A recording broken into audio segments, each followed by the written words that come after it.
Buonasera amici e grazie ancora una volta di essere qui con noi alla conferenza del 13 dell'associazione Salus Bellatrix. Innanzitutto mi devo scusare con qualcuno di voi, non so, chi è arrivato qui il 27, che la conferenza era stata spostata, mi hanno detto che c'era gente che aspettava i cancelli, purtroppo ero via per lavoro.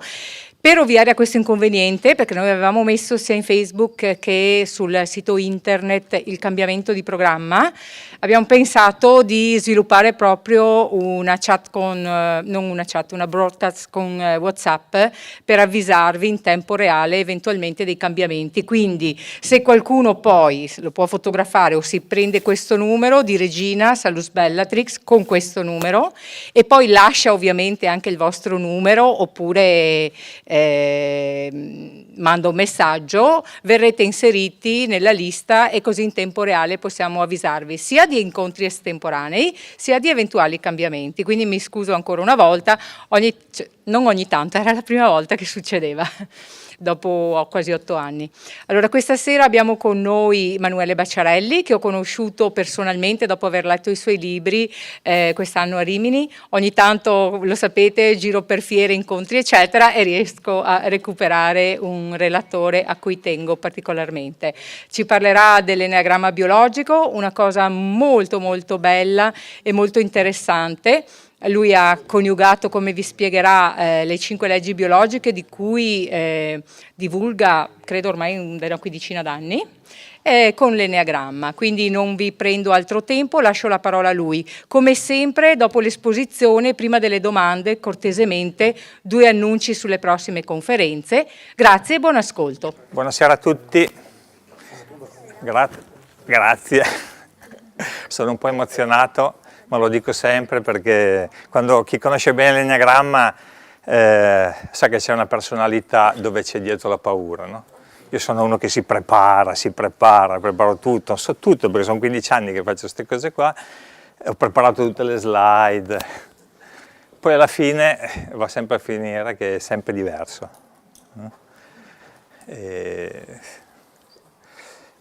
Chiaramente ringrazio Francesca appunto per avermi dato questa possibilità. Prima ho messo come sottofondo quella musica di Ligabue, no? Che molto probabilmente anche lui è un 6, e dice una frase bella, interessante, carina, riferita alla vita. Dato che ci sei, fammi fare un giro su chi non son stato mai. Bello, no? A quanti piacerebbe fare un giro su qualche cosa che non siamo stati mai?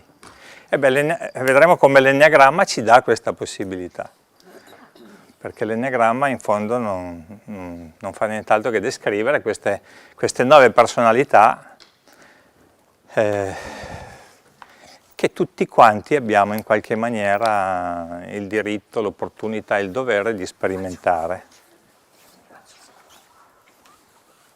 Ok? Il discorso dell'enneagramma biologico vi racconto un po' come nasce. Racconto un po' la mia storia perché quando inizio anche a fare queste conferenze dico sempre che io ho studiato matematica e fisica. Questo per dirvi che non sono un New Age, non sono un esoterico, ho i piedi molto per terra, ho studiato matematica, ho studiato fisica, ho fatto l'informatico, ho fatto l'imprenditore. Io ho fatto l'imprenditore per tantissimi anni, quando ancora Bill Gates nel campo dell'informatica non era nessuno alla fine degli anni 70. Okay? E nel 1998 la mia prima moglie si suicidò e lì c'è stato un momento di... Fate conto che non sapevo nulla. Molti di voi qui, no, hanno già sentito tante cose, no? Io non sapevo assolutamente niente. Parlo del 98. Nel 2002 mi diagnosticano un tumore alla prostata e anche lì ho detto caspita,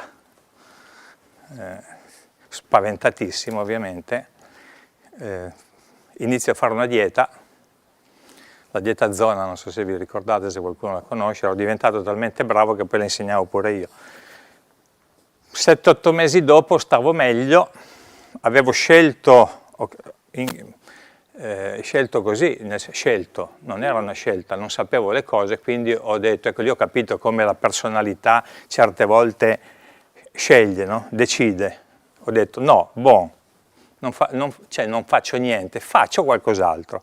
Quando ho cominciato a stare meglio pensavo che fosse merito della dieta. Poi invece cosa è successo? È successo che praticamente per caso, no? Ti arriva l'amico che dice ma hai mai sentito parlare di quel signore sulle leggi biologiche? Vabbè, figurati, prendo il testamento di questo medico tedesco che molti di voi conoscono e ho capito cosa mi era successo. Tra le altre cose parlavo prima con la figlia di Francesca che mi ricordo era il 2003 a Padova c'era l'amico Pier Perlizzari che faceva un corso e io non c'era niente ancora alle associazioni, non c'era niente in Italia e mi ricordo che mi fiondo qui a Padova a sentire lui a questo corso introduttivo e lì poi è nata un po' la mia storia, nel senso che sono entrato anch'io a far parte, diciamo, dell'associazione quando è nata. Poi però che cosa è successo? Che nel 2004 ho preso un diploma in naturopatia, mi ero poi staccato dalla società, ho venduto le quote, quindi ho scelto di passare dall'altra parte, ho scelto di cambiare completamente vita e ho iniziato a studiare la naturopatia e durante questo corso di Enneagramma che così vi anticipo, no? Descrive queste 9 personalità, che in realtà sono 27. E la cosa curiosa, la cosa interessante, è bello fare, se potessimo fare un corso con tante persone così. Perché cosa accade? Che alla fine del corso, quando si creano i 9 gruppi delle persone, che sono, diciamo così, numerate da 1 e 9, no? Ma quando mettiamo tutti gli 1 da una parte, tutti i 2 da una parte, tutti e 3 da un'altra parte, sapete che cosa succede? Succede che le persone si assomigliano, raccontano le stesse storie magari. Ma la cosa interessante, siccome io mi occupo di salute, ho detto, caspita, ma sarà un caso che quelli che non vogliono mai stare in casa, quelli che sono sempre in movimento, quelli che se potessero, c'era Gurdjieff, non so se vi ricordate, no? Gurdjieff non parlò mai di Enneagramma, fu solo Ouspensky che ne parlò nel suo libro I frammenti di insegnamento sconosciuto, ma lui diceva non sono mai in casa questi personaggi, ma era curioso che queste persone soffrissero di flebiti. Ho detto, sarà un caso? Oppure gli avari, avete presente? Che non sono gli avari che hanno il braccino corto, sono avari di se stessi, si danno poco. Sono i bambini che si sono messi in un angolino e hanno detto, vabbè, ok, non mi avete dato l'amore, faccio da solo, non ho bisogno di niente. Guarda caso avevo riscontrato che queste personalità avevano problemi da piccoli di anemia. Oppure ad esempio, siccome guai a invadere il loro territorio perché si distaccano dagli altri, avevano problemi ad esempio di vescica. E così potrei andare avanti. Il fatto qual è? Appunto che ho detto, caspita, ma è un caso questo? E lì è iniziata la mia storia. Cioè io non ho fatto nient'altro che, siccome appunto vedendo le personalità, la descrizione delle personalità, sapendo cosa c'era dietro i sintomi, ho messo insieme le due cose e ho iniziato a occuparmi di questa cosa qui. È chiaro che questa cosa qui non ha, adesso comincia a essere un po' conosciuta, no? Anche perché capite c'è tanta conoscenza qui, perché qui stiamo parlando di salute, stiamo parlando di personalità, stiamo parlando poi anche di intervento, sì vabbè adesso poi quando sappiamo tutte queste cose qui cosa ne facciamo? Ma poi stiamo parlando anche di un'altra cosa di cui nessuno può parlare. Il discorso della relazione che c'è tra la nostra mente è il nostro corpo, no? Penso che tutti quanti noi, oramai se siete qui, pensate che ci sia una relazione tra il nostro sentito, no? Tra la nostra percezione che abbiamo della vita, delle cose che ci accadono e quello che ci succede, ma non soltanto nella vita di tutti i giorni, no? Ma anche a livello sintomatico. Io quello che ho fatto è semplicemente di aver un po' approfondito questo aspetto, però è una cosa che chiaramente non può essere assolutamente, non è riconosciuta assolutamente. Nel 2014 il professor Veronesi, che tutti conoscete, nella sua solita conferenza annuale sullo stato dell'oncologia al Quirinale con Napolitano, c'è questo video, dove fa un'affermazione molto importante, dove lui dice dobbiamo ritornare alla medicina olistica. C'è una connessione tra la mente e il corpo, e fa un gesto, ho il video, tra le altre cose l'1 e il 2 dicembre con Francesca farò un corso qui proprio così, sull'enneagramma biologico, per aiutare le persone a farvi capire, no, qual è la struttura della vostra personalità, cioè che cos'è che guida veramente la vostra vita, no? E magari vedremo anche questo aspetto qui. Ma in questo video, a un certo momento, Veronesi dice, perché sapete, è facile togliere un nodulo al seno ad una donna, ma il difficile è toglierlo da qui. E lui in questo gesto qui, cioè per me che so certe cose, c'era tutto. E lì ho pensato a quando Freud, sapete chi è, no? O Reich, William Reich, avevano visto che la donna isterica aveva problemi di tachicardia. È solo che Freud a un certo momento dice no, ma qui non possiamo seguire questa via. Troppo pericolosa, molto probabilmente. Avevano osservato che c'era comunque, quindi dietro a un qualche cosa che riguardava la personalità, un sintomo. Voi sapete di che cosa è morto Freud? Freud è morto di tumore alla mandibola. Pensate, no? Questo uomo più di 100 anni fa non poteva permettersi di dire queste cose, no? La mandibola serve, oltre che a masticare, ma serve anche a dire, no? Quindi pensate.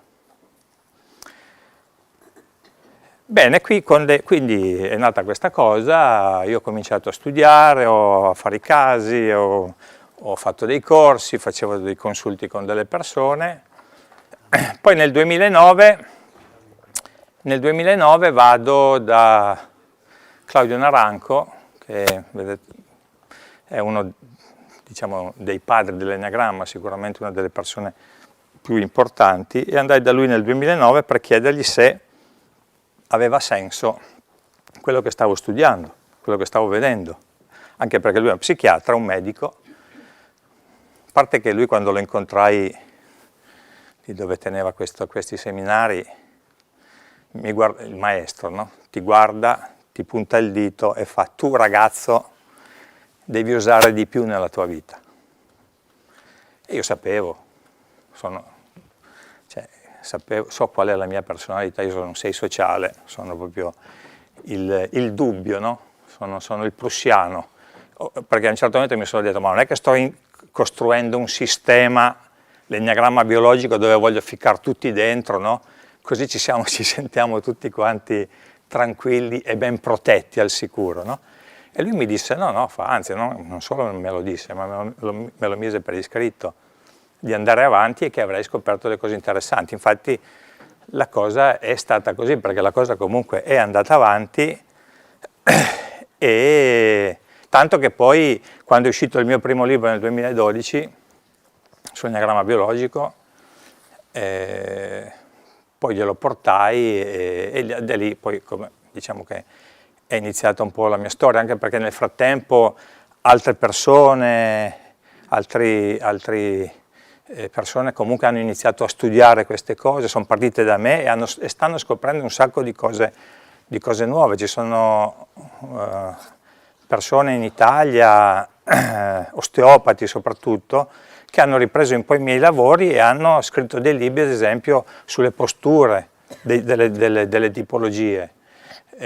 O ad esempio, oramai si sta vedendo come ogni personalità ha delle strutture muscolari dove ognuno è più debole, e già da quello si può comprendere il tipo di personalità.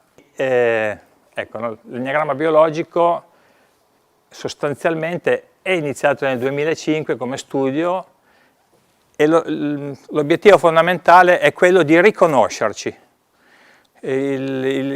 Oramai è quello che faccio io nei corsi o comunque nel mio lavoro con le persone, è di portare anche le persone che vengono da me, che magari chiedono un consulto per un qualche cosa, un disturbo che hanno anche a livello fisico. Ok, io posso spiegartelo, ma non mi fermo più lì e ti faccio vedere come questo sintomo non è nient'altro che un qualche cosa che comunque ti porti dietro magari fin da piccolo, fa parte della tua struttura della personalità. Vi faccio un esempio, ma lo faccio su di me, ok? Io ho avuto un tumore alla prostata. La prostata che cosa serve? La prostata serve a produrre liquido seminale, per inseminare, ok? Vabbè, ok, ci sono stati dei problemi perché non potevo avere dei figli con la mia prima moglie, e quindi facevamo delle inseminazioni artificiali, ad esempio. No? Però se io vado a rivedere la mia storia fin da quando ero piccolo, ma vabbè, parto da 15 anni, avevo sempre problemi di pubalgie, avevo problemi, per dire che so, ai quadricipiti, mi sono rotto tutti e due i quadricipiti, avevo problemi di herpes genitali, ho avuto ernie inguinali, cioè capite tutte le strutture muscolari che sono lì dietro, perché noi non possiamo pensare che, ecco, noi siamo abituati a dire, ah, c'è la prostata e andiamo a vedere la prostata. No, oggi non ci fermiamo più a quello, c'è tutto anche quello che sostiene ad esempio quell'organo, quindi tutto ciò che riguarda le fasce muscolari, tessuto connettivo, muscolatura striata, ok? Quindi questo è un po' il cambiamento. Chiaramente bisogna riconoscere il proprio tipo, sono 9 tipologie, divise per 3 sottotipi, in realtà sono 27 tipologie caratteriali. Diciamo che oramai per esperienza, no, ho abbastanza l'occhio, potrei dirvi ognuno per ognuno, no, in che tipologia siete, e anche abbastanza sottotipo. Poi chiaramente io ho aggiunto qualcosa in più, perché comunque ad esempio molti di voi sanno la differenziazione che c'è tra essere destrimani e mancini, ad esempio, no? Chiaramente una femmina mancina ha molti più estrogeni che non una femmina destrimane, e lo stesso per un maschio, no? Un maschio mancino ha il testosterone a 1000, quindi è chiaro che a livello energetico si vede che c'è della differenza, ma il problema cos'è? È che la personalità però è comunque quello. Cioè io sono un 6, il mondo della paura, per dire, così capite subito i 3 sottotipi che cosa significano, perché il sottotipo sostanzialmente è legato a qualche cosa di molto istintivo, di molto arcaico, forse è arrivato prima di formare una personalità, no?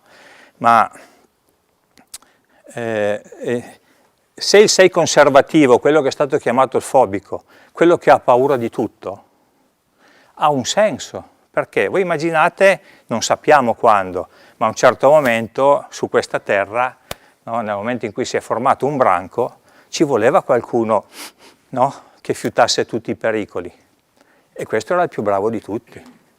Il 6 fobico è quello che riesce a comprendere, a sentire, a fiutare tutti i pericoli. Lo chiamavano l'avvocato del diavolo. Un grande 6 conservativo è Woody Allen. Woody Allen conosce queste cose. Se voi andate a vedere i film di Woody Allen, i personaggi che mette nel film descrivono bene la personalità, e lui è un seifobico. Ad esempio nel mondo del cinema, in America dagli anni '80 viene utilizzato l'enneagramma. Io quando faccio i corsi faccio vedere questi spezzoni di film proprio per far vedere, no? Per rendere più chiara l'immagine. Ma così come è chiaro che se sei un 6 conservativo, per dire, e hai paura di tutto, è chiaro che non puoi passare la vita ad avere paura sempre, no? Perché è qui il discorso: se io faccio sempre recidive, era quello, no, che diceva il buon dottor Hammer, no, con le leggi biologiche. Lui si meravigliava e diceva: ma com'è possibile che sta gente sanno tutto, eppure nonostante sapessero tutto, ricadono nella stessa buca e se ne vanno. E il motivo è proprio questo. Lui molto probabilmente un po' sapeva queste cose, ma non le sapeva al punto da poter dire questa cosa qua. Cioè il fatto delle recidive sono legate alla nostra personalità, alla nostra, diremmo, parte inconscia, no? Ecco perché noi dobbiamo conoscere la nostra personalità. E l'enneagramma è un bel modello che ci dice come siamo. Perché se noi non la conosciamo, che cosa succede? Che riproduciamo gli stessi meccanismi comportamentali che producono sempre quello stesso sintomo. Questo è un po' il motivo per cui quando ho scritto il mio libro, ecco, no, in molto mondo della ricerca su di sé non è piaciuto tanto, no? Perché è inutile che noi diciamo che abbiamo il 7° chakra aperto, no? Se abbiamo il diabete o abbiamo una flebite, no? Perché se abbiamo dei sintomi vuol dire che c'è qualcuno che lo produce. Chi è che produce quel sintomo? Perché o non ci crediamo, cioè o la connessione mente-corpo non esiste, e allora va bene, ok, non c'è. Quindi se ho quel sintomo è perché una cellula impazzisce, sarà lo stress, sarà perché sono uno sfigato, ok? Ma se sono una persona che sa che c'è una connessione, chi è che crea quella situazione? Noi, punto. Quindi se io continuo ad avere la flebite, significa che io continuo ad avere una situazione in cui io ho sempre una palla al piede, voglio andare ma non posso. Voglio muovermi, tipico del mondo 7. Attenzione, io non sto dicendo che la flebite la possiamo fare tutti quanti, ok? Un tumore lo possiamo avere tutti quanti nella vita. Poi vabbè, la differenza è che anch'io ce l'ho. Il problema so che cosa l'ha scatenato e so che cosa potrebbe farlo ripartire, no? Okay? È un po' il saltino che dovremmo fare tutti quanti. Cioè, in fondo è una conoscenza questa, non è un atto di fiducia, è studio. Qui c'è molto da studiare, quindi la biologia bisogna conoscerla bene, il corpo umano bisogna conoscerlo bene, ma soprattutto bisogna conoscere bene come funzioniamo, che non è il chi sono, è proprio come funziono. Perché se io so come funziono, io continuo, nonostante siano 15 anni che studio queste cose, la mia paura me la porto sempre dietro, ma ne sono consapevole. Lo so, vedo quando ci casco dentro, me ne accorgo prima di altri magari, no? So dove mi devo spostare. E questo è il lavoro, ma è un lavoro di conoscenza, di pratica. Poi è chiaro che se so anche le cose, per cui se mi sveglio una notte che sento un dolore qui in mezzo al torace e dico, caspita, non è che magari è no, c'è il miocardio che mi sta facendo un piccolo infartino, piccolino, cosa devo fare? Dico, ok, va bene, so che io, per me, attenzione, lo so per me. Voi andate subito al pronto soccorso, mi raccomando. Okay? Ma per me dice, ok, va bene, ho capito, me l'aspettavo addirittura, no? Però so gestirmelo, no? ci sono varie tecniche che si possono fare, però attenzione, se succede una situazione dove io ho un forte dolore, parto e vado. Quando mi è successo di fare una colica renale sono andato al pronto soccorso a chiedere una fialetta di Toradol. Ok? Perché? Perché avevo male. Che senso ha patire o soffrire o che cosa? Ecco, prima ho parlato quindi del 6, no? Sei conservativo, l'avete capito, è quello che ha FIFA di tutto, no? Che è chiaro, se rimane lì tutta la vita e non è cosciente di questo, pensate che vita può fare? Sono le persone poi che sono sempre alla ricerca della sicurezza. Sono le donne che a 15 anni magari hanno storie con diverse persone, con diversi uomini, perché così mi sento più al sicuro. Ok? Questa è una cosa, ad esempio, che hanno osservato nel mondo dell'enneagramma. No? Poi c'è il 6 controfobico, il 6 sessuale.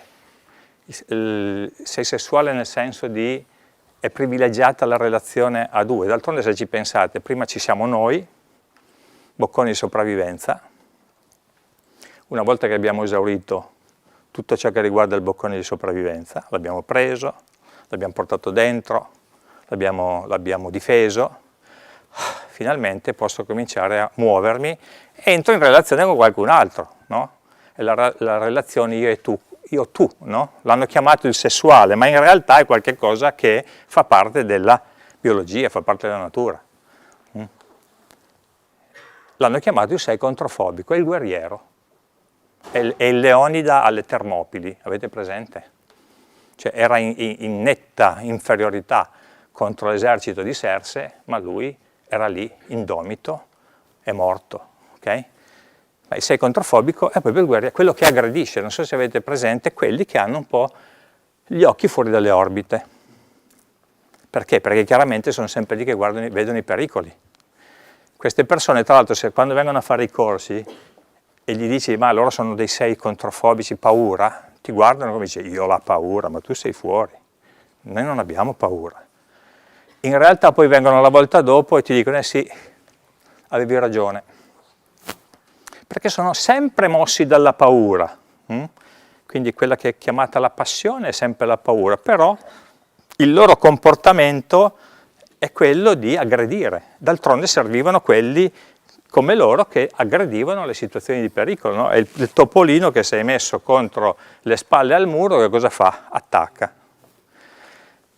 Poi nell'evoluzione a un certo momento è arrivato chi? È arrivato il 6 sociale, quello che ha detto, ma perché dobbiamo continuare a vedere i pericoli dappertutto, ma perché dobbiamo essere così aggressivi? Mettiamo delle regole.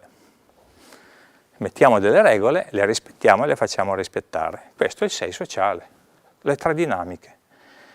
E il 6 sociale è quello che mette le regole, è quello che non ha paura, ma non può vivere nel dubbio. Oggi viviamo in un mondo dove ci sono sempre di più 6. Papa Ratzinger è un 6 sociale, tante volte mi hanno scambiato Papa Ratzinger. Oppure ad esempio il giudice Caselli, avete presente? Giudice Caselli di Torino. Tra le altre cose, siamo così, se qui ci fossero vicino a me i 6 sociali, struttura mesomorfica, occhi azzurri, capelli bianchi. Oh, siamo così. Questa cosa che io vi ho detto, riproducetela per tutti gli altri 9. Ecco perché sono 27. Ed ecco perché, se li mettiamo tutti in fila, se io vi mettessi tutti in fila e poi magari lavoraste tra di voi, perché la cosa interessante è quello, no? Poi quando si fanno questi gruppi dove le persone si mettono insieme e cominciano a parlare di se stessi, vengono fuori le stesse storie, c'è una somiglianza. Poi chiaramente non si può parlare di... cioè, nei miei gruppi si parla anche di sintomi, ma se ne parla quando le persone sono un po' già dentro a queste cose, perché c'è poco da fare, quando ci si deve mettere in piazza, quando si vuole parlare pubblicamente assolutamente no. Però nei gruppi, quando si comincia a parlare, ecco, no, delle proprie magagne a livello fisico, Quindi capite perché comunque questo è un discorso che non piace a tanti, no? Perché l'aspetto sintomatico dei nostri bubu, no? Non se ne parla. Però questo è quello che io ho fatto, ho studiato. Quindi io parto oggi, quando faccio i gruppi, ma anche nelle scuole, ho una scuola, adesso hanno tradotto anche il mio libro a Barcellona e vogliono farmi partire una scuola lì, perché lì ad esempio in Spagna ci sono molta scuola francese di Flash, non so se lo conoscete, no? Cioè se andate a leggere i libri di questi personaggi partono tutti anche loro, no? C'ho il sintomo, andiamo a vedere l'organo interessato, andiamo a vedere la funzione dell'organo e poi invece di dire sì, ok, c'è il sentito, importante, il sentito, chi l'ha chiamato il sentito, chi l'ha chiamato risentito, no? Però a un certo momento dicono, però siccome 20 anni di esperienza che abbiamo ci fa affermare che lì dietro c'è questa problematica, c'è questo conflitto. Beh, cioè, il buon Hammer queste cose le ha viste molto bene. La cosa che io ho messo in più è che secondo me il sentito è ancora più profondo dello shock inaspettato. Cioè, le mie acquisizioni proprio di questi ultimi 2 anni, rispetto anche a tutto ciò che oggi la fisica quantistica, diciamo, sta entrando sempre di più, no? Nel mondo, la gente comincia a capirla. Io quando 30 anni fa studiavo fisica, quando leggevo, non so, l'Heisenberg, la situazione che ti diceva il pensiero crea la realtà, boh, studiavo fisica, ho detto ma chissà cosa vuol dire, no? Oggi sappiamo cosa vuol dire. Il nostro pensiero crea la nostra materia. E chi è che pensa? Siamo noi, ma chi c'è dietro di noi? Ci sono dei pensieri che si sono manifestati in questa realtà, perché questa realtà, per come si è evoluta, aveva bisogno di certi pensieri per evolvere, per creare una realtà. Lo so che voi mi guardate in maniera strana e dici, ma chissà che cosa vuol dire, no? In realtà sono cose nuove, ecco, no? Però andiamo oltre, dai. Ve lo faccio. Chi verrà al corso queste cose comincerà a capirle bene. Quindi una volta che abbiamo compreso l'obiettivo primario è quello di comprendere bene il tipo e il sottotipo, bon, da lì chiaramente si fa un'analisi della persona, si vanno a vedere anche tutti i sintomi, perché io ad esempio ho fatto un test, se voi andate nel mondo dell'enneagramma ci sono tanti test. Io quello che ho fatto in più è che ho fatto tutta una serie di domande riguardo i sintomi. Ma io non vado a vedere il sintomo una tantum che tutti quanti possiamo avere nella nostra vita. Io vado a vedere i sintomi ricorrenti.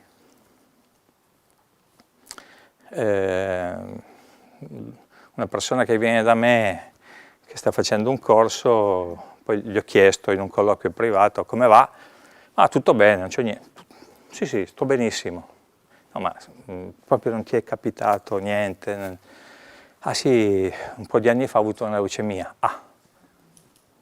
sai, poi ho tutte e due le anche rifatte, 49 anni. Beh, morale della favola, siamo arrivati che quando era piccolo lui soffriva di anemia. Siccome la mamma non voleva dirgli che aveva l'anemia, gli faceva fare le analisi, le guardava, stai tranquillo, non c'è niente. Questa è una personalità 5. Questi bambini che vivono con poco, quelli che proprio non si possono permettere di dire quello che sentono, no? Proprio a livello emotivo, no? Dietro il sangue c'è proprio tante volte non posso dirti questo qualcosa perché non voglio ferirti, ok? È un sentito che loro sentono molto. E questa è una cosa, ad esempio, che io ho riscontrato parlando con le persone. Quindi alla fine ognuno di noi deve andare a vedere quegli aspetti su cui noi recidiviamo. Perché? Perché è ovvio, no? Che se io recidivo sempre sullo stesso sentito, uso sempre quell'area cerebrale che utilizza sempre lo stesso organo e un bel giorno quel tessuto cede. Poi noi possiamo usare tutte le tecniche, a livello psichiche, di comportamentali, tutti gli esercizi fisici, si può lavorare con i colori, con i suoni, con gli alimenti, ma il discorso cos'è? Funziona tutto, ma se noi lo facciamo in modo mirato, funziona di più. Poi ecco, per me quello è un segnale, no? Vabbè, il discorso della relazione mente-corpo l'avete capita, no? Cioè non esiste la relazione mente-corpo perché? Perché sono la stessa cosa, energia elettrica. Boh, il nostro cervello è energia elettrica, le nostre cellule sono acidi grassi, acqua, rame per condurre elettricità. Boh, cos'è sta mano, alla fine, no? Se riduciamo, alla fine che cos'è? È Hertz, frequenza, punto. Quindi ecco perché comunque tutte queste cose, colori, suoni, funzionano. Io a Torino sto collaborando con un centro dove utilizzano questi macchinari che lavorano con frequenze sui vari tessuti muscolari e le cose funzionano. Ma questa persona, ad esempio, che gestisce questo centro, mi ha chiamato un anno fa perché aveva letto il mio libro e ha detto: Manuele, io conosco tutte queste cose, le pratico, le applico, però ho capito che mi mancava qualcosa. Che cos'è che gli mancava? Il fatto di saper associare non solo a quel tessuto che cosa c'è dietro. Dietro un tendine che si spezza c'è una persona che ha spiccato un salto, ok? Rispetto a qualche cosa. Ma se in più sai anche chi hai davanti e lavori anche sulla persona che ti sta davanti, che è diversa da un altro, con la stessa problematica, ma sono due personalità diverse, i risultati sono ancora più efficaci. E oggi oramai ci stiamo muovendo su questo aspetto e le cose funzionano.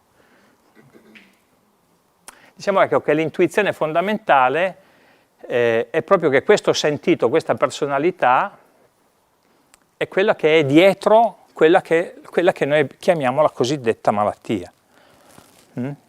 Che sì, vabbè, ha un senso biologico, che dietro c'è anche lo shock inaspettato, ma quello che è importante è che di fronte a un evento chi conta è come noi reagiamo.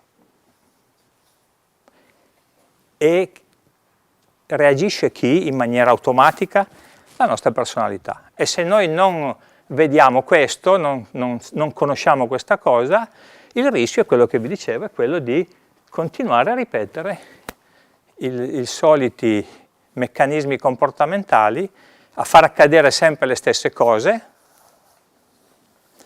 in maniera esponenziale e quindi c'è un continuo deterioramento delle nostre cellule e quindi alla fine noi moriamo, punto. Ma qui c'è una cosa che regolano anche la nostra personalità. E questo è un passaggio non indifferente, ma soprattutto perché? Perché la personalità non arriva ad un certo momento dell'evoluzione, ma è l'entità osservante che è all'origine dell'evoluzione, punto. È l'atto osservatore che crea materia. Quindi se la fisica dice questo, e se questa è una legge, o è vera o è falsa. Quindi chi è che crea la nostra realtà? La nostra personalità, punto. Ma la nostra realtà crea tutto. il nostro pensiero crea tutto. I pensieri profondi di ciascuna personalità, ecco perché bisogna conoscere bene il modello dell'enneagramma, sono le modalità attraverso le quali possiamo fare esperienza nella materia, pensieri che hanno creato la materia. E qui c'è un saltino ancora più forte. Noi siamo i creatori responsabili della nostra realtà. E quindi anche di tutti quei sintomi che ci accompagnano nella vita. Questa consapevolezza è guaritrice. Lo so che è un po' duro da dire, ma se noi siamo responsabili di quello che ci accade,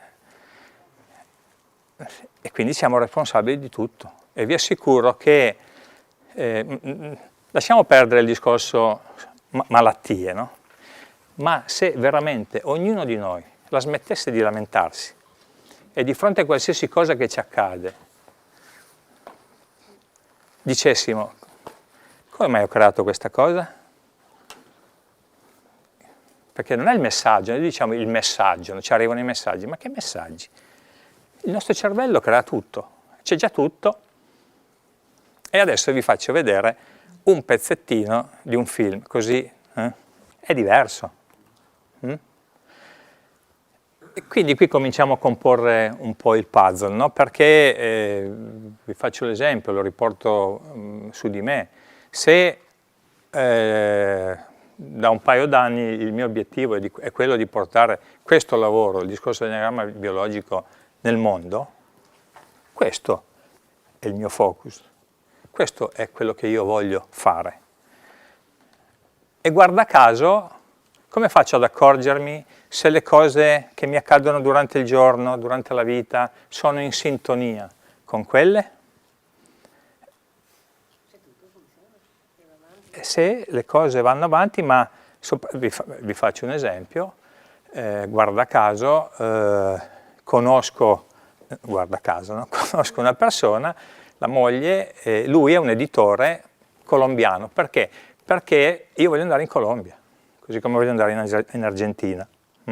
Ma conosco, guarda caso, il colombiano che pubblica il libro e mi porta in Spagna. E in Spagna incontro delle persone che fanno un corso con me e mi dicono che Emanuele, noi ti aiutiamo, perché questa cosa ci interessa. Qui è pieno di scuole sulla decodificazione, però ci fermiamo alla decodifica, ok? Dietro un sintomo c'è quel vissuto, quella situazione. Ma parlare che quel vissuto è collegato con una persona, con quella personalità che riproduce quel meccanismo, qui facciamo un bel saltino, voglio dire, perché di personalità Jung ne ha parlato, no? Le 8 personalità. Le descrizioni in psichiatria delle personalità sono quelle.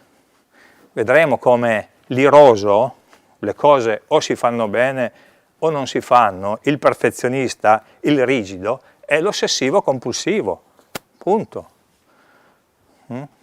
Il 6, quello che ha paura di tutto, è il paranoico, è quello che ha paura di tutto, ha paura anche di cose che non esistono. Ma solo un 6 può capire che cosa è la paranoia, che poi serve, avete capito? È servita perché in qualche maniera c'era bisogno di qualcuno che proteggesse il primo branco che si è formato. Il problema è non caderci in continuazione. Okay?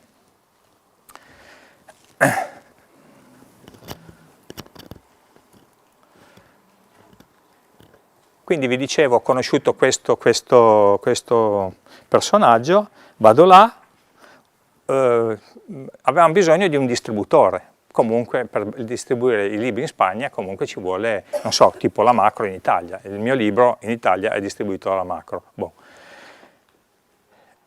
Che cosa succede? Pensate, no? Una mattina facevo dei consulti e la persona che mi organizzava questi consulti fa: ah, c'è una signora che si chiama Pilar,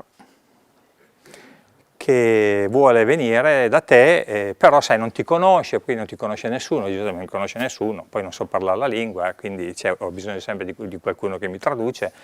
Io gli dico no, no, guarda che Pilar viene, fissagli l'appuntamento, vedrai che verrà. Faccio il consulto a questa persona e alla fine questa mi dice io ho una grossa casa distributrice di libri in Spagna che ho già venduto perché è anziana e vi faccio conoscere le persone per distribuire il libro. Capite come funziona? Ma perché Pilar? Perché chissà come mai io sono gli ultimi 3-4 mesi che mi viene in mente Hemingway. La barca di Hemingway si chiamava Pilar. Ecco allora qual è il discorso. Dice, hai messaggi? No, se io voglio, vabbè, e qui andatevi a vedere tutto quello di cui si parla oggi sulla fisica quantistica, oggi c'è un sacco di corsi sulla quantistica, sulla psicologia quantistica, che dicono questa cosa qui. Ok, funziona, bene. L'importante è che noi dobbiamo riconoscere queste cose qui, ma non solo riconoscere le cose che ci portano in quella direzione, ma vedere anche tutto quello che invece ci allontana da quello. E chi è che ci allontana? Ci allontana quegli aspetti di noi della nostra personalità che abbiamo visto, ma che lavorano, pensate, da anni e anni e anni e anni. No? Quindi tante volte, per quanto noi vediamo un comportamento, andarci oltre, cioè tante volte non è semplicemente un atto di consapevolezza, magari davvero una volta, 2 volte hai bisogno di sbatterci il naso, ok? Quindi per dirvi come per me oggi che cosa sono venuto a fare è questo, per il momento voglio fare questo. Questo non toglie, siccome nel mondo dell'enneagramma prima vi ho detto che ci sono questi 3 sottotipi, no? Quindi c'è un aspetto conservativo dove noi siamo preoccupati per noi stessi, c'è un aspetto legato all'altro, diciamo così alla sessualità, ma intesa proprio come relazione a 2, e poi c'è l'aspetto del sociale, il noi, che sono le 3 dinamiche. No? Io in questo momento sono in una dinamica sociale, tra altre cose sono un 6 sociale, quindi per me essere in mezzo ad altri, dire queste cose, mi sento protetto, sto bene, oddio, dico sempre, caspita, nel pubblico, una volta lo dicevo, nel pubblico ci sono i 6 che sono dei rompimarroni, sono quelli che si sono preparati, sanno tutto, hanno letto tutti i libri e vedrai che ti faranno la domanda per coglierti in castagna. Poi ci sono questi che vengono per questo, capite? Li conosco. Conoscere l'enneagramma, soprattutto per chi fa questo lavoro o per chi fa il lavoro con le persone, è importantissimo sapere chi è davanti, no? Perché se c'hai un perfezionista davanti che è precisino, se tu gli fai una critica, te lo sei giocato, non viene più. O quante donne, ci sono le donne 2 che vogliono un sacco di attenzione, no? E se non gli dai attenzione, queste non vengono poi. Cioè prima ti portano su, no? E poi diventi l'ultimo della classe, no? Perché non gli hai dato attenzione, no? E allora gli dico, scusi un attimo, sei venuto a fare un corso di enneagramma per imparare queste cose, te le faccio vedere e ti dà fastidio? Allora lascia perdere. La prima volta che compare il simbolo dell'enneagramma, che è questo cerchio con queste 9 punte, un triangolo equilatero al centro e una linea che va da 1, 4, 2, 8, 5, 7, 1, che è un percorso. Ecco, l'enneagramma è un percorso, oltre che dare una descrizione della personalità, ti dice poi anche come volendo potresti muoverti, come spostarti da quel tuo aspetto dominante. Questo simbolo però compare per la prima volta appunto in quel libro di Ouspensky, Frammenti di un insegnamento sconosciuto. Compare lì per la prima volta, quindi tutti gli allievi, Bennett, un allievo di Gurdjieff, che dice ha origini antichissime, Babilonia, bla bla bla, non è documentata questa cosa qui. Ufficialmente il simbolo compare in questo libro. È un triangolo chiuso e 2 triangoli aperti, che ultimamente questi 2 triangoli aperti io li ho chiusi. Secondo me chi ha costruito questo disegno non conosceva certe cose, non conosceva le cose che sappiamo oggi, soprattutto a livello della biologia. E questi sono i 2 personaggi. Gurdjieff, un capo, lui era uno che ha chiamato questa passione dominante il callo dolente, e lui era uno che il callo dolente te lo schiacciava subito. Lui diceva: io non posso perdere tempo con le persone, per cui te lo schiaccio subito, così butti giù la maschera e la finiamo. E attenzione a fare le foto, perché ci sono delle slide che, siccome la macro mi ha fatto un video, c'è un video corso, ci sono certe slide che possono essere usati, diciamo, in casa ma non fuori. Però lo studio di queste 9 tipologie e di questi 27 sottotipi arrivano da questo boliviano Oscar Ichazo, che era uno come me, non era un laureato, niente. Era uno però che parlava 3 minuti con una persona e davanti a un pubblico di esperti ti sapeva raccontare tutto di quella personalità. Claudio Naranco, questo psichiatra americano, alla fine degli anni 60 aveva sentito parlare di questo Ichazo che aveva queste capacità. E che cosa fa lui? Insieme ad altre 40 persone, tutti quelli che hanno fondato il mondo della New Age, fine anni 60, Big Sur, California, vanno lì e stanno lì con lui 7 mesi. Naranco poi tornano in America e Naranco fa i primi corsi a Berkeley sull'enneagramma. In uno di questi primi corsi c'erano presenti la Palmer, che ha scritto il primo libro, diciamo così, Enneagram, diciamo il più famoso, tanto che fu denunciata subito da Ichazo. Perché? Perché tutte queste persone che avevano fatto questi corsi avevano firmato una carta dove tutti gli insegnamenti che imparavano durante questi seminari non dovevano essere divulgati. Invece lei l'ha fatto, anche Naranco però.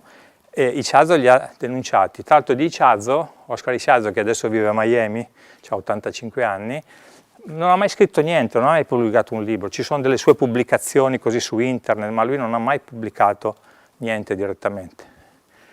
E questa è una causa che tra l'altro è andata avanti per 20 anni e gli hanno poi alla fine data ragione a lui. Comunque in uno di questi seminari c'erano 2 padri gesuiti.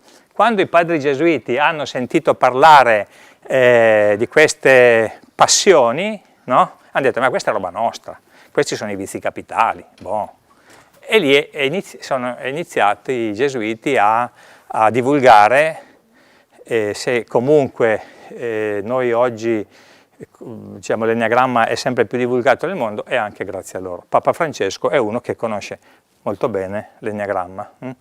Infatti quando si è insediato come Papa, la prima omelia che fece, mi ricordo una persona che aveva fatto dei corsi da me, mi mandò una mail dicendo: vatti a sentire questa omelia che ha fatto, perché ha parlato delle 9 modalità di vivere la passione di Cristo. Quindi più evidente di così, no? Questo è Claudio Naranco quando andai da lui, ma la cosa più bella di Naranco è questa, perché Naranco aveva lavorato negli anni 40 con questo 50, con questo psicologo americano William Sheldon, che è quello che era partito dai 3 foglietti embrionali, endoderma, mesoderma, ectoderma, e aveva per ogni tipologia aveva messo 7 varianti, comunque un sistema molto complesso per descrivere proprio la fisica, proprio la struttura fisica della persona, quindi l'endomorfo, il mesomorfo, l'ectomorfo, con tutte le varianti possibili. Questa è una frase da cui io sono partito, cioè se io ho poi inventato tutto quello che ho inventato è perché leggendo Carattere e Nevrosi, che secondo me è uno dei libri più belli nel mondo dell'enneagramma, scritto appunto da Claudio Naranco, lui dice questo: l'idea di Sheldon che le 3 dimensioni del temperamento umano sono intimamente collegate con le strutture corporee che derivano dai 3 strati originati dall'embrione umano, ebbe conseguenze profonde nella mia comprensione delle cose. Io quando ho conosciuto Naranco, che è stato a cena con lui mi disse, lui non sapeva se seguire la strada, diciamo così, medica, perché era affascinato da questa cosa qui, no? Di andare a vedere la personalità rispetto ai foglietti embrionali.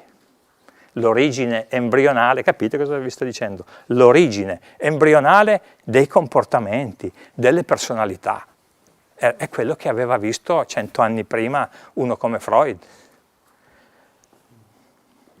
Poi lui ha detto no, ho seguito la via spirituale perché era la cosa che mi interessava di più. Vabbè, queste sono le 9 passioni e fissazioni, cioè con l'enneagramma noi non andiamo a vedere tanto i comportamenti che potrebbero essere simili, tutti quanti noi possiamo avere comportamenti simili. L'importante è comprendere cosa ci sta dietro. Cioè cos'è che muove veramente quel tipo di comportamento. E queste 9 passioni sono, a partire dal 9, che è l'accidioso, è l'accidia, è la pigrizia psicologica l'hanno chiamato, che non è un pigro, è quello che si mette per ultimo, è quello che non si vuole prendere le responsabilità, è quello che non vuole conflitti con nessuno.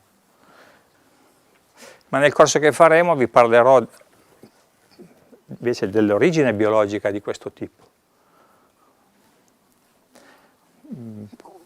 Questa personalità potremmo associarla veramente alla prima cellula che è comparsa nell'universo, che si sentiva sola e abbandonata nella lotta per l'universo.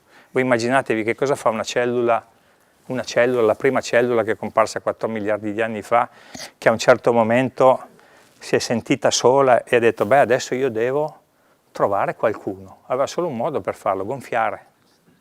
Gonfia, gonfia, gonfia, gonfia, perché dice se gonfio,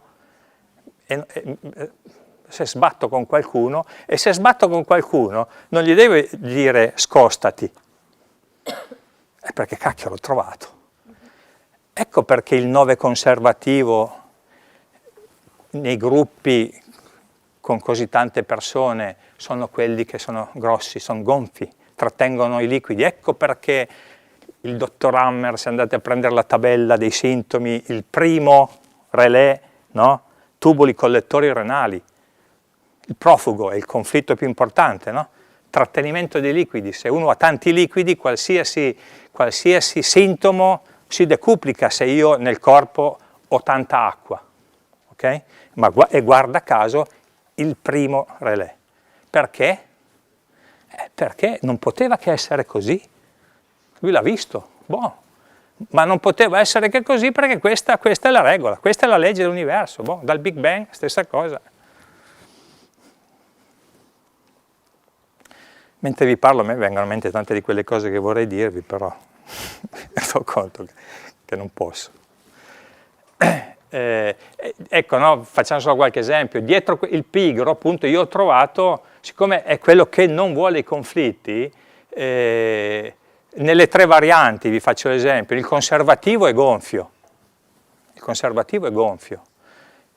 il sessuale è quello che contatto, che quando non vuole più il contatto ma gli dispiace, perché lui è un 9 e lui non vuole i conflitti con nessuno. E questo è il principio della psoriasi. Non voglio più il contatto, ma mi dispiace. Il sociale invece è quello più aggressivo, perché uno dei 3, guarda caso, nel mondo dell'enneagramma hanno visto, perché ne hanno studiati talmente tanti, ecco perché io sono andato dalle statistiche degli altri 2, doveva essere quello più aggressivo, infatti il 9 sociale è quello aggressivo, è quello che ha però l'iperglicemia, cosiddetto diabete. Perché? Perché è quello che non si può incazzare totalmente, è sempre, cioè si arrabbia, fa il muro di gomma, no? Si scontra, ma è sempre un buono, perché il 9 è il più buono di tutti, è quello che va d'accordo con tutti. Però sviluppa l'iperglicemia, soprattutto il sociale. Anche altri possono avere diabete, ok, va bene, però ad esempio io quello che ho osservato è che queste tipologie sono quelle che sono più soggette a questo tipo di sentito. Ecco, questo sentito dove mi oppongo, non sono d'accordo, ma non sono un capo, il capo non ha questo problema. Forse al sociale, perché magari è il più intellettuale, quello un po' più accomodante, no? Soprattutto se è femmina, ma un capo, il capo è uno che prende, il capo è uno che prende i bocconi, è un territoriale, magari ha problemi di stomaco. Capite? L'uno, l'iroso, il perfezionista, è quello rigido. Le cose o si fanno bene o non si fanno. A quanti piace questa frase? Le cose o si fanno bene o non si fanno, ma non c'è una via di mezzo. O sono il primo della classe o l'ultimo della classe. Boh, queste persone sono quelle che dovevano in qualche maniera, in maniera ossessiva, trovare la perfezione in quello che facevano. Che comunque, attenzione, l'idea di perfezione è bene. Ma il problema è qual è il discorso? Che a forza di perseguire questa perfezione si irrigidiscono. Ecco perché sono persone rigide. Ma sono rigide anche a livello intestinale. Sono quelli che più di tutti soffrono di stipsi, hanno problemi di quel genere lì perché sono rigidi. Molto mondo vegano è in quel mondo lì, in questo mondo, ma non perché sia meglio o peggio, perché loro sono così. Ecco, capite perché è importante comprenderlo questo, no? Perché è quella rigidità che ti porta a quello. Perché sapete benissimo che puoi essere anche vegano, ma il tumore al colon ti può venire anche a te, perché non c'entra mica niente con... Vabbè, non voglio entrare nella parentesi alimentare. Vabbè, e poi tutti gli altri, l'orgoglio, il donatore, quello che dà, il mondo, se il mondo 918 è il mondo dell'ira, il mondo del fare, il mondo dei viscerali, ecco, del boccone che deve essere preso, punto. 234 è il mondo del riconoscimento dell'amore, è il mondo dell'amore. Il mondo 2 è il mondo dell'amore. Una vita senza amore non ha senso. Bello, no? A tutti quanti la vita, no? L'amore è una cosa meravigliosa. Lo so, ma queste persone qua lo sentono davvero. Solo che loro poi sono quelle persone, soprattutto un mondo femminile, è un mondo dove ti organizzano la vita. Sono quelle donne che, no, ti organizzano il weekend, ti fanno tutto loro, ti fanno i regali in continuazione, no? E si segnano sempre a tutto, no? Perché poi per forza di cose ti devi creare la realtà che ti fa accorgere di questa cosa qui. È chiaro che per forza di cose creerai l'uomo che ti abbandona o la donna che ti abbandona, così come la psicologa di Roma, una psicologa di Roma che mi chiama, senta, signor Bacciarelli, io ho letto i suoi libri, veramente lei sta facendo un bellissimo lavoro, ma mi vuole spiegare come mai trovo sempre uomini bugiardi nella mia vita? E io gli ho detto, molto probabilmente lei è così perfezionista che ha bisogno di trovare qualcuno che la sposta un attimino da questa, no? Che è una forma di rigidità anche, no? Ecco che ti crei, non ti attiri, ti crei questa realtà. Capite che è un saltino, è dire mi attiro e mi creo. Ti cambia completamente la vita. Noi siamo responsabili di quello che ci creiamo, va bene? E così, quanto abbiamo, Francesca? Sono le 10. Perché io se vado avanti posso parlare per ore. Però siccome questo poi sarà l'argomento del corso... Sì, facciamo ancora 10 minuti, poi spegniamo la telecamera e a telecamere spente diciamo qualcosa... Sì, esatto, dai, no? Okay, perché tante cose non ho potuto neanche dirle. Perché comunque con la telecamera... Poi io sono un 6. Scusate, sei sociale, quindi devo fare attenzione a quello che dico. No, non mi voglio attirare assolutamente queste cose. Vabbè, dai, finiamoli tutti quanti. C'è il mondo 3 che è il mondo della vanitas, il manager e il Berlusconi della situazione, no? Sono quelli che vogliono essere visti, bon, donne, uomini, poi il 3 sessuale, la femmina 3 sessuale può essere una persona che studia, che vuole fare l'avvocato, lo scienziato, ma il 3 sessuale vuole trovare l'uomo o la donna con cui stare insieme, fare figli, ma soprattutto avere il partner che è lì per te a dirti quanto sei bella, quanto sei bello, perché vivono di quello. E vi posso portare 20 anni, 30 anni, 40 anni, i 50 sono così. E poi chiaramente hanno poi quei sintomi rispetto a questa cosa qui. Sono le persone dove la svalutazione estetica ha le stelle. Perché sono sempre davanti allo specchio, hanno bisogno della cura del corpo. Se voi andate nelle palestre o nei centri fitness o chi prende cura del proprio corpo, sono queste persone. Perché per loro è farsi vedere. È la personalità narcisistica. Molto mondo di Hollywood è così. Il 4 è l'invidia. L'invidia, guardarsi dentro, la falsa carenza. È il romantico tragico, è il più intenso di tutti e noi. È la maga Circe. Sono donne e i Johnny Depp della situazione. Quindi l'intensità è di queste persone. E l'intensità è l'intensità, ragazzi. Ci piace a tutti, ma come viene a queste persone qui, e soprattutto quando poi incontri, perché poi c'è tutto il discorso dell'attrazione, no? Io ho scritto questo libro sull'enneagramma biologico della sessualità, che è di là, vado alla Feltrinelli, lo mettono nella New Age esoterismo. Io sono andato a parlare, dico, ma scusatemi un attimo, un libro sulla sessualità, sì vabbè, parla di come le personalità si mettono insieme e i problemi che possono nascere e anche magari i sintomi ricorrenti che ci possono essere, no? Perché tu me lo metti nell'esoterismo, vabbè, esoterismo su New Age, però qualcuno l'ha spostato. Il mondo 4 è il mondo dell'intensità, il mondo dei dolori, il mondo proprio è del soffro dunque sono. Duro, comprendere il proprio callo dolente per tutti non è una cosa piacevole, però abbiamo delle bellissime qualità poi, no? Però dobbiamo prima vedere quegli aspetti qui. Nel 4 c'è questo discorso dove solo attraverso la sofferenza, solo attraverso il lamento io posso entrare in contatto con gli altri.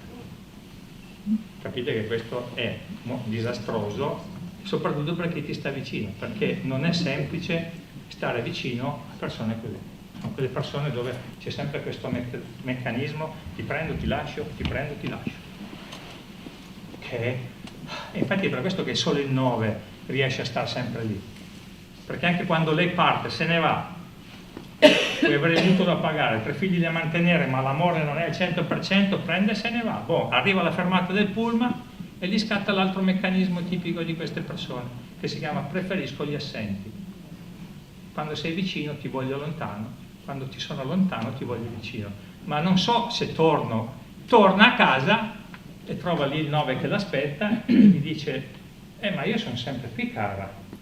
E lei lo guarda e gli fa, appunto.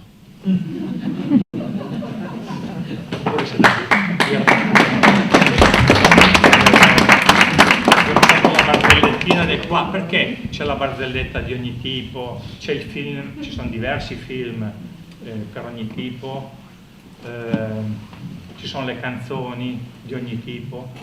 Se voi andate a vedere la canzone della vostra vita, vi assicuro che riguarda con la vostra tipologia. C'era una persona che faceva i corsi con me, che un giorno era in macchina, tanti anni fa, mi fa, adesso Manuele ti faccio sentire la canzone della mia vita. Mette la musica Freddie Mercury, I Was Born to Love You. La cosa curiosa è che lui non sapeva una parola di inglese, quindi capite che gliel'ho fatta ballare durante un gruppo, no? Cioè sono nato per vivere per te, per prendermi cura di te, perché la canzone del 2. Barzelletta del 4. La formica che è nella savana si innamora di un elefante. Passano una notte d'amore stupenda, la mattina la formica si sveglia, vede l'elefante che muore, morto. Occhi al cielo, va sempre a finire così. Una notte di passione e una vita passata a scavare una fossa. E questa è la metafora del quadro, e ognuno ha la sua metafora, che poi è curioso perché? Perché l'universo si muove con questi schemi, si è riprodotto sempre riproducendo in modo frattale, sempre nella stessa modo. 5. L'eremita, l'avaro, quello che si distacca, quello che sta bene da solo. È difficile che queste persone abbiano problemi di pelle, perché stanno bene da soli. Infatti loro si distaccano dagli altri, chiaramente capite che il loro lavoro è distaccarsi da se stessi e andare verso gli altri, no? Sono gli scienziati, sono quelli che hanno scoperto le cose, sono i grandi osservatori, vedono cose che altri non vedono. I grandi matematici erano proprio dei 5 che stavano chiusi, il buon Dirac, Cambridge, c'era una metafora dove misuravano quanto le persone parlavano in base a quanti Dirac, perché lui non parlava mai. Però ha scoperto la famosa legge, quella, no, dell'entanglement, che poi in realtà non è entanglement, comunque due sistemi quando entrano in comunicazione rimangono in comunicazione per sempre, no? Che è quello che diceva il discorso della coperta, no? Questa è fisica. E tutto si manifesta nella polarità. Non c'è materia senza antimateria, quindi c'è tutto, creiamo tutto, dobbiamo fare esperienza di tutto, perché in fondo il mondo dell'enneagramma, ecco, è fare esperienza di tutto. Quante vite ci vorrà? Non lo so, qui entro nel mio lato esoterico. Quante vite? Non lo so. So che in questa però mi piacerebbe sperimentare qualcosa in più, no? Cioè almeno chiudere il mio 6, provarli tutti e tre, perché questo è importante. Il buon Einstein, che era un 5, era Einstein, però era uno che diceva che dal punto di vista della relazione il suo vicino di casa, il pianerottolo, era meglio di lui. Non è che è uno che trattasse molto bene la moglie,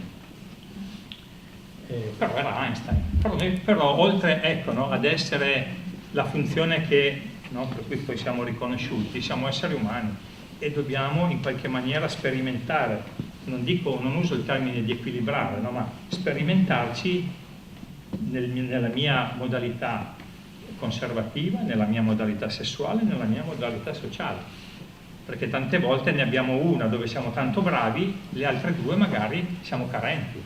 Quindi ecco, no, la metafora dove siamo seduti su questo sgabello dove ci sono 3 gambe e una è tagliata, passiamo la vita, no, a non cadere. Poi è chiaro che ci possiamo spostare, è chiaro che mi voglio spostare nel 7, è chiaro che voglio divertirmi, il 7 è uno che si diverte, la smette di controllare, i 6 sono i controllori, sono quelli che controllano alla fine, vogliono essere sicuri del proprio territorio, no? Basta, il 7, il Peter Pan, è venuto per divertirsi. Sono persone molto belle, sono simpatiche, poi sono magari, ecco, un po' Peter Pan, no? Perché anche loro hanno la loro, però ecco, no? Sono arrivati per sperimentare, per esplorare tanti mondi e per divertirsi e per far divertire. Ecco, in quel senso lì io voglio arrivare lì. Per cui per me, ad esempio, ogni tanto raccontare qualche barzelletta, no? Mi fa sentire 7, scusami, ma io non sono un 7. Perché nel mondo dell'enneagramma si dice che nasciamo in quella base e moriamo lì. È una gabbia, no? No, io non sono d'accordo. Siamo qui per sperimentare tutto. Ho iniziato un libro già 10 anni fa, che pubblicherò quando avrò 100 anni, che sono le 9 donne. Così come ci sarà poi qualche donna che scriverà i 9 uomini. Perché? Perché secondo me è come dire, è giusto che ognuno di noi nella propria vita incontri le 9 donne e i 9 uomini, perché ognuno di noi ha una bellezza immensa, ognuno di noi ha una bellezza. E quindi quando ho incontrato delle persone, delle donne, degli uomini che mi hanno detto ma sì, io ho avuto anche relazioni con più donne o con più uomini contemporaneamente e con tutti io provavo, sentivo che c'era qualcosa di bello in ognuno. E quindi alla fine è una sperimentazione. L'enneagramma ci dà la possibilità di sperimentarci e sperimentare. È chiaro che la sperimentazione avviene perché siamo attratti inconsciamente da quello che ci manca, quindi è facile che siamo attirati, facile che il mondo mentale dei 5, 6 e 7, che è il mondo della paura, che sono i 5 hanno paura di essere invasi, i 6 hanno paura, i 7 hanno paura del dolore, guai, qualsiasi forma di dolore, perché? Perché il dolore li costringe a fermarsi. Il mondo 7 è il mondo della gola, è il mondo non ne ho mai abbastanza, è il Benigni della situazione, che vede la vita è bella anche in un campo di concentramento. Solo uno come Benigni può fare un film così, che è un 7 sessuale, per dirlo. Ma è il mondo della paura. E ognuno ha i suoi sintomi ricorrenti. È quello che io ho osservato. Quindi a me non interessa il raffreddore o che ci possa venire mal di schiena o possiamo sviluppare il diabete, può succedere. Il fatto è che ognuno di noi, in base alla propria personalità, se ripete e non si muove e non fa niente per conoscere come funziona, non può che riprodurre la solita vita, i soliti fatti, incontrare sempre le stesse persone, gli ricapitano sempre le stesse cose in maniera esponenziale, chiaramente, e poi si muove. Ecco perché poi alla fine dobbiamo usare il 3% del nostro DNA o il 3% del nostro cervello, perché ripetiamo sempre le stesse cose. C'è quel film, non so se l'avete visto, Lucy, uscito un po' di anni fa, quella donna che comincia a utilizzare il 5%, il 10%, arriva a un certo momento alla fine dove ha il controllo del mondo, cioè alla fine è un po' apocalittico, un po' spaventoso. Però così dobbiamo fare tutti quanti. Ma soprattutto farci la domanda: che cosa siamo venuti a fare qua? Quindi chi ancora non se l'è fatta non si preoccupi, stanotte va a dormire, si scrive su un foglio di carta, se lo mette sul comodino, che cosa sono venuto a fare qua, poi mettetevi una bella musichetta come volete a 432 Hz e vedrete che prima o poi vi arriverà. Il problema è che cosa ci arriverà? Perché i sogni nel cassetto, ricordatevi, quelli che avevamo da bambino, io da bambino correvo sempre, avevo paura, ero un fifone. Però un pensiero che avevo a 11-12 anni era: caspita, ma io mi rendevo conto che avevo paura, io correvo, saltavo, avevo paura che mi rapissero, e poi mio padre era operaio, aveva 7 figli a mantenere, però io avevo paura di essere rapito e saltavo. A 16 anni faccio i campionati studenteschi, faccio un salto in lungo, faccio 7 metri, il giorno dopo ero in nazionale giovanile di atletica. Poi dopo 3 mesi mi sono rotto tutti i miei muscoli, quadricipiti, finita la mia carriera. No? Però un pensiero che avevo da piccolo era: caspita, ma io devo scoprire qualche cosa per non avere tutta questa paura. I sogni nel cassetto sono quelli che noi li mettiamo lì da parte, ma sono quelli che stanno lavorando, e prima o poi arrivano. Facciamoli arrivare. Perché poi avete capito che tanto tutte le cose vanno in quella direzione e ci porteranno lì. Stop.